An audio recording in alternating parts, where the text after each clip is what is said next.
Hi there. So we'll be discussing few questions from TVM. These are tough questions, so I will understand how to do them. तो हमको timeline का काफ़ी अच्छा समझ में आ जाएगा और प्रेजेंट वैल्यू फ्यूचर वैल्यू कैसे टाइमलाइन पे कैलकुलेट कब हो रही है वो अपने को समझ में आ जाएगा. Again your calculator is set on the end mode only. Alright, so let us do the first question. There are 7 questions which I have picked up from either your core book or your treasure book. So you'll be able to solve them and understand कि उसको कैसे करना है. So the first question that we have is, you are considering investing in 2 different instruments. पहले instrument के बारे में यहाँ से है. The first instrument will pay nothing for 3 years, but then it will pay $20,000 per year for 4 years after the 3rd year. Alright, तो 3 साल वो कुछ भी नहीं देगा, 4 साल के फिर उसके बाद 4 साल के लिए वो $20,000 देगा. सेकेंड हमारा इंस्ट्रूमेंट क्या है? The second instrument will pay $20,000 for 3 years and $30,000 in the 4th year. तो वो नेक्स्ट ईयर से ही पेमेंट देना चालू कर देगा, बट पहले 3 साल 20,000 देगा और फिर अगले साल उसके $30,000 देगा. All the payments are made at year end. Interest rate दिया हुआ है हमको 8%, सब कुछ एनुअली है. Alright, which instrument you should go for? Definitely जिसका प्रेजेंट वैल्यू ज़्यादा होगा, that will be the instrument will be going for. So I have prepared the timeline for both the instruments. The first timeline that we have is whereby we are not getting anything for the first 3 years, then 4th years we are getting $20,000 each. So what we are going to do is, again we are going to clear our TVM. $20,000 का हम PMT डालेंगे. Alright, 4 times हमारा आ रहा amount. Interest rate is 8%, so I/Y आ गया. Present value 0. Will be computing the present value. So compute present value करेंगे तो 66242 is the present value. Again वो present value यहाँ पे आई होगी. और तो प्रेजेंट वैल्यू आपकी यहाँ पे आई होगी. So that will be 66242.536. Already ये यहाँ पे आई है, हमको इसकी वैल्यू यहाँ पे जाननी है. So what we can do is we can divide it. हम लोग एक बार डिवाइड करेंगे 1.08 से तो यहाँ पहुँचेंगे, एक और बार करेंगे तो यहाँ, एक और बार पहुँचेंगे तो करेंगे तो यहाँ पे. So will divided by 1.08 once, twice and thrice. So इसकी वैल्यू हमारी आ रही है 52,585 at this point. 52,585. Again and mode पे है, इसलिए प्रेजेंट वैल्यू 1 पॉइंट पहले आई होगी. Next up we have is the second instrument whereby हमको सेकेंड ईयर से फर्स्ट ईयर से ही अमाउंट्स मिल रहे हैं. सो क्लियर TVM कर देते हैं. Right, let us clear the TVM. So in this case we are getting 20, 20, 20 and 30,000. Right, in this case we are getting 20, 20, 20 and 30,000. So what I am going to do is, ये जो 30,000 है ना उसको break कर दूंगा मैं 20,000 में और 10,000 में. इससे मैं कैलकुलेटर में वैल्यू पुट करनी इजी हो जाएगी, क्योंकि मैं PMT 2020 डाल दूंगा, उसको 4 टाइम्स डाल दूंगा. ऑलराइट, सो 1, 2, 3, 4 और फ्यूचर वैल्यू को 10 डाल दूंगा. तो ये 10 भी कवर हो जाएगा और ये 2020 भी कवर हो जाएंगे. So 20,000 is my PMT, 10,000 is my future value. Then we have an interest rate of 8%. Then we have 4 as our N. We need to compute the present value. Turns out to be 73,592. वो इस point पे आई होगी. So goes without saying, the second instrument is definitely better compared to the first one, because इसमें आपको जो पैसा है वो ज़्यादा मिल रहा है. Okay, so this on the face of it, even if you look at, आपको समझ में आ जाएगा कि second instrument better है. But yes, we need to calculate the present values and see कि वो क्यों better है. Right, this is the first example. Then we'll carry on with the second example. Again, a very interesting example here. A client plans to send a child to college for 4 years starting 18 years from now. Okay, 18 साल बाद उसको अपने एक बच्चे को college में भेजना है. Having set aside money for tuition, she decides to plan for room and board also.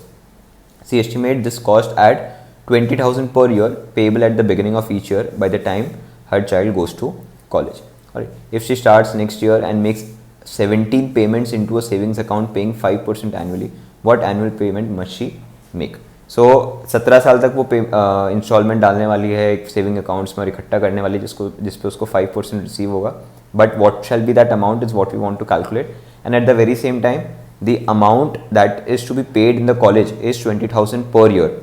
तो वो इस पॉइंट पे 20,000 होगा. 18 साल के बाद ये अमाउंट रिक्वायर्ड रहेगा. तो आपका जैसे 18 ईयर्स फिनिश हो जाएगा तो इस पॉइंट के बाद आपको पैसे चाहिए रहेंगे. ठीक है, क्योंकि सारा का सारा पैसा कब है, बिगिनिंग ऑफ ईच ईयर है. तो 18 ईयर्स के बाद, सो 18 ईयर्स यहाँ पे फिनिश हो रहा है, उसके बाद तुरंत आपको एवरी ईयर के बिगिनिंग पे आपको पैसा चाहिए रहेगा. तो 19th ईयर के बिगिनिंग पे आपको चाहिए रहेगा, 20th के बिगिनिंग पे रहेगा, वैसे आपको हर एक साल पैसा चाहिए रहेगा. So now what you need to do is, इन चारों को यूज़ करके पहले आप एक प्रेजेंट वैल्यू निकाल लोगे यहाँ पे. राइट, सो ये आपकी एक प्रेजेंट वैल्यू आ जाएगी और उसके हेल्प से आप एक PMT निकालोगे जो उसको रेगुलरली चाहिए रहेगा. So again let us do it. Let us clear our TVM. 20,000 is our PMT, right? Then we have 5% as our I by Y, 4 is our N. We need to compute the present value. Present value हमारी आ रही है इस point पे 7919. ठीक है, ये इस पॉइंट पे आई है, लेकिन हमको PMT निकालना है. तो अभी जो प्रेजेंट वैल्यू है वो मेरी बन जाएगी future value. So 70919 will become my future value. यहाँ पे जो मेरी वैल्यू है वो the 17 is my N, 5% is my I by Y. I want to compute my PMT. So it turns out to be 2744. So this is the amount of installment she needs to make in her savings account regularly for the next 17 years so that she has $20,000 to pay for the next 4 years after that for the child's education. Alright, so this is her PMT. Alright, next up we have is question number 3. Very interesting question, quite similar to the second one, but you know उसमें थोड़ी सी और difficulty level बढ़ा दी गई है. A couple plans to pay their child's college tuition fee for 4 years starting 18 years from now. Very same. The current annual cost of college is Canadian dollar 7,000 and they expect the cost to rise at an annual rate of 5%. तो अभी खर्चा कितना education का $7,000 है, हर एक साल 5% से बढ़ता जाएगा. तो 17 साल में 5% के अकॉर्डिंग 17 टाइम्स बढ़ जाएगा. लाइकवाइज उसके आगे बढ़ता जाएगा. सो यहाँ तक क्वेश्चन रीड करके one thing that I know is there will be different payments every year. ठीक है, से फॉर एग्जांपल 18th ईयर पे मैं आता हूँ तो ये जो 7,000 है ये 5% के अकॉर्डिंग 18 ईयर्स तक बढ़ता जाएगा. ये 7,000 जो है वो 19 ईयर्स के अकॉर्डिंग 5% से बढ़ता जाएगा. वैसे ही आगे वाले पेमेंट्स. तो ये सारे जो पेमेंट्स मैंने करने हैं कॉलेज में वो हम पहले कैलकुलेट कर लेंगे. सो पेमेंट 1 हम जो कैलकुलेट कर पाएंगे दैट विल बी 7,000 इंटू 1.05 की पावर 18. क्यों पावर 18 किया? बिकॉज 18 तक जाना है, 0 से स्टार्ट करना है. तो ये हो जाएगा 1.05 to the power 18 multiplied by 7,000. So that would be 16,846. Let 16,846. Then we have one, फिर अगला पेमेंट 2 जो होगा वो 19 ईयर्स तक जाएगा. तो 1.05 की power 19 into 7,000 that will be 7,689. Then we have 1.05 to the power 20 into 7,000 that will be 18,573. And lastly we have 1.05 की power 21 into 7,000 that will be 19,502. Alright, these are my values. Payment 4, payment 3, payment 2, payment 1. आज college फ़ी खाली 7,000 है, पर 18 साल बाद इतनी हो जाएगी, 19 बाद इतनी हो जाएगी, 20 और 21 बाद इतनी. तो दीज आर दी अमाउंट्स. अब मैं क्या करूँगा, इनका जो है I will be calculating the present value of all these cash flows. अब कैश फ्लोज अलग अलग है तो अनइवन कैश फ्लोज भी हमको कैलकुलेट करना आता ही है. तो CF0 इज़ नथिंग, CF1 से हम स्टार्ट करेंगे. That will B 16,846. Enter go down. 17,689 enter go down. 18,573 enter go down. 19,502 enter go down. Compute the net present value. The interest rate is 6%. Alright, ये अलग है, ये 5% कॉस्ट ऑफ एजुकेशन बढ़ रहा है, पर इंटरेस्ट रेट कितना है 6% ही है. 6% लिखेंगे, एंटर करके नीचे जाएंगे, NPV को कंप्यूट करेंगे. टर्न्स आउट टू बी 17 पे ये वैल्यू आएगी 62,677.26. ऑलराइट, ये वैल्यू यहाँ पे आ रही है. अब again what we need to do as we did in the previous question, हमारी ये फ्यूचर वैल्यू बन जाएगी. ऑलराइट, ये हमारी जो है 62,677 फ्यूचर वैल्यू बन जाएगी. तो 62.26 will be our future value. 0 would be our present value. We have 17 years in hand, so n would be 17. The interest rate is 6%. We need to compute the PMT. So the PMT turns out to be 222.1.58. ये आपका PMT आ जाता है for the couple who needs to keep on putting this much amount in the savings account so that they are able to meet the expectations and the college fees after 18 years and the different payments which they need to make. Alright, so this is the third question that we did. Likewise, let us work it around for the fourth question as well. Now I'll move to perpetuity and I'll try to figure out this question. A sweepstakes winner may select either a perpetuity of 2000 a month beginning with the first payment in 1 month or an immediate lump sum payment of $350,000. If an annual discount rate is 6% compounded monthly, the present value of perpetuity is greater or lesser or equal to lump sum value. तो इस पहले case में क्या हो रहा है, 2000 आपको हर महीना मिलता जाएगा और ये परपेचुटी में मिलता जाएगा. तो हम लोग को परपेचुटी का वैल्यू निकालना आता ही है. परपेचुटी का वैल्यू एंड एनीवे अगले महीने से मिला तो हम प्रेजेंट वैल्यू निकालेंगे तो 0 पे वैल्यू मिल जाएगी हमको. So the regular payment that we need to make is somewhere around 2000. लेकिन जो नीचे हमारा I/Y रहेगा ये कौन सा रेट होता है, हमेशा पीरियोडिक रेट होता है. This rate is the periodic rate. Now since this is the periodic rate, आपका एनुअल रेट कितना है, 6% स्टेटेड है, मंथ कंपाउंडेड मंथली. तो that would B 6% divide by 12, 0.5% हो जाएगा. That would B 0.5%. तो 0.005 आप इसको लिख दोगे क्योंकि वो 0.5% आया है. The amount value would be 2000 divide by 0.005. That would B 400,000.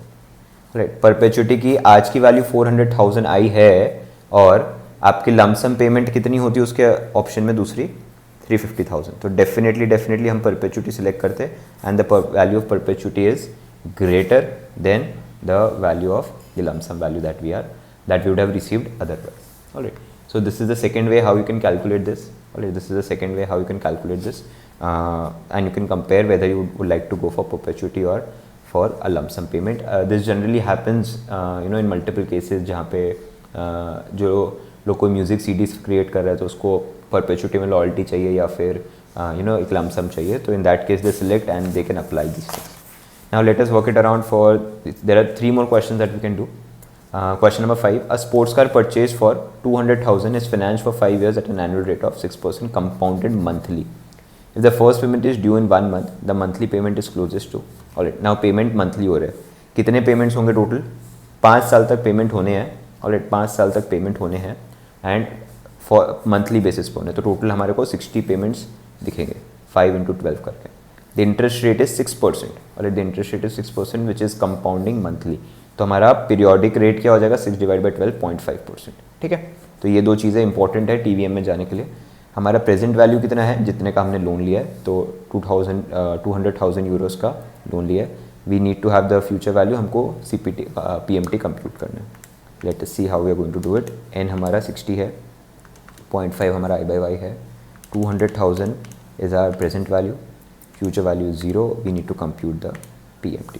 So that turns out to be 3866.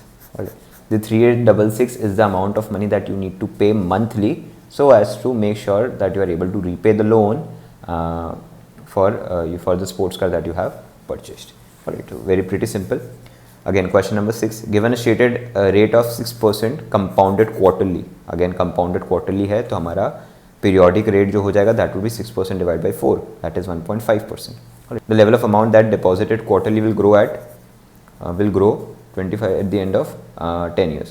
तो जो हमारा क्वार्टरली इन्वेस्टमेंट है जो भी हम करेंगे वो आपका टोटल टाइम पीरियड के बाद, that is after 10 years quarterly compounded कितना हो जाएगा, 25,000 हो जाएगा. तो आपका अमाउंट 25,000 हो जाएगा आफ्टर 10 ईयर्स क्वार्टरली हो रहा है वो. ऑलराइट, आपको कितना रेगुलरली पे करना है is what they are asking us. So the level of amount that we need to pay regularly quarterly is what they are asking us. So let us see how we are going to do this. Again a pretty simple one. 6 divided by 4 would be our I/Y. Our N would be 10 years है पर quarterly है, तो 40 would be our N. Alright, 40 would be our N. Then we have present value as 0. Alright, then we have present value as 0. We need to add the future value as 25,000. Alright, future value is 25,000 and we need to compute the PMT. So the PMT turns out to be 460.67. This is my PMT. ठीक है, this is my PMT which is nothing but 460.67. सो इतना मुझे regularly payment करना है यहाँ पे रहेगा, so that our money grows to $25,000 at the end of 4 years and at the end of 10 years और क्वार्टरली कंपाउंड हो रहा है वो. Okay, all right. Next up we have a question, very interesting question. All right, so the my favourite question I have saved it for the last. Client invest 20,000 euros in 4 years CD that annually pays an interest of 3.5%. तो 20,000 invest किया गया है, जिस पे उसको coupon मिलने वाला है 3.5% का एनुअली बेसिस पे, और तो 700 यूरोस का उसको अमाउंट मिलने वाला है as a coupon. The annual CD interest payments are automatically reinvested in a separate savings account at an annual rate of 2%. तो अब तक जो भी हम क्वेश्चंस करते आ रहे थे ना, उसमें हम मान के चल रहे थे कि हमारा जो री इन्वेस्टमेंट होता है वही रेट पे होता है जो पहले स्टेट किया हुआ होता है. But now the reinvested amount is different, reinvested interest rate is different, and what you are getting as coupon is different. Alright, so वहाँ पे वो अलग अलग है, तो उसको देखें कैसे करेंगे. And this is getting compounded monthly. At maturity the value of the combined asset is closest to. See, मैंने ये $2,000 इन्वेस्ट किया है, इस 20,000 यूरोज मैंने इन्वेस्ट किया है. सो 20,000 यूरो जो इन्वेस्ट किया उस पर 0.035 700 is what we are going to receive. और एवरी ईयर, ये ईयरली है, तो एवरी ईयर 1 पे, ईयर 2 पे, ईयर 3 पे, ईयर 4 पे हमको इतना इतना रिसीव होगा. राइट, 700 हमको रिसीव होगा at the end of every year जो हमने 20,000 इन्वेस्ट किया है उसके लिए. Now what is going to happen is, ये 700 जो हमको पहले साल के एंड पे मिला है, ये हमारा 4th ईयर तक जाएगा, बट क्या रेट पे? 2% स्टेटेड रेट पे, जो कि मंथली कंपाउंड हो रही है, वैसे ये भी जाएगा यहाँ तक 2% स्टेटेड रेट पे, जो कि मंथली कंपाउंड हो रहा है, और ये भी जाएगा. ऑलराइट, सो कैसे वर्कआउट करेंगे, देखो हमको क्या क्या मिलेगा एंड में, जब ये टाइम पीरियड फिनिश हो जाएगा तो क्या क्या मिलेगा. एक हमारा जो 20,000 हमने इन्वेस्ट किया था वो हमको मिलेगा. Let's the amount of investment that we had made of $20,000 euros वो हमको मिलेगा. प्लस ये जो 700 रुपये है, ये जो 700 यूरोज है रादर, वो 700 यूरोज में कैसे कंपाउंड होगा? 1 + 0.02 डिवाइड बाई 12 क्यों किया? बिकॉज हमने पीरियोडिक रेट फाइंड करना है. 2% स्टेटेड रेट है, डिवाइड बाई 12 करेंगे तभी हमारा पीरियोडिक रेट आएगा. ऑलराइट, तो हमने पीरियोडिक रेट फाइंड करने के लिए डिवाइड बाई 12 किया. कंपाउंड कितनी बार करना है इसको? 12 से इसलिए कंपाउंड कर रहा हूँ बिकॉज ये तो मेरा इफेक्टिव यील्ड देता है, इतना पोर्शन मेरा. ठीक है, इतना पोर्शन मुझे मेरा इफेक्टिव यील्ड देता है. इंटू 3 कर रहे हैं बिकॉज ये 3 ईयर्स तक कंपाउंड होते जा रहा है. ऑलराइट, सो इस तरीके से हम करेंगे तो हमारा यहाँ पे आंसर आएगा, देखते कितना आता है. 0.02 divide by 12 + 1 to the power 36 into 700. सो ये हो रहा है 743.24. वैसे ही will be doing it for this number as well. 0.02 divide by 12 + 1 to the power 24 into 700. That would be 728.54. And lastly ये भी करेंगे हम. That would be 0.02 divide by 12 + 1 to the power 12 into 700. That would be 714.13. These are the amounts. और ये जो 4th पे है वो तो कहीं पे भी कंपाउंड नहीं हो पाएगा बिकॉज वो वहीं पे खड़ा है, तो वो तो 700 एज इट इज ही आएगा. तो हमको क्या क्या मिल रहा है? 20,000 ये मिल रहा है, एक दूसरा ये मिल रहा है, तीसरा ये मिल रहा है, चौथा ये मिल रहा है, पांचवा ये मिल रहा है. तो इन सभी को हम ऐड करेंगे और 743.24 ऐड किए करेंगे हम, 728.54 ऐड करेंगे हम, 714.13 ऐड करेंगे और 700 भी ऐड करेंगे हम. तो हमको एक अमाउंट फाइनल मिल जाएगा. सो that would B 20,000 plus 743.24 plus 728.54 plus 714.13 plus 700. That would give me a value of 22,886. 22,886 would be your final value. So हमने इस तरीके से 7 questions किए हैं. You can do more questions from your institute core book or from your Swagger. But the topic each and every topic we have covered and each and every type of calculations we have covered. Alright, so now we only need to see the additive principle from this chapter and we'll be through with it.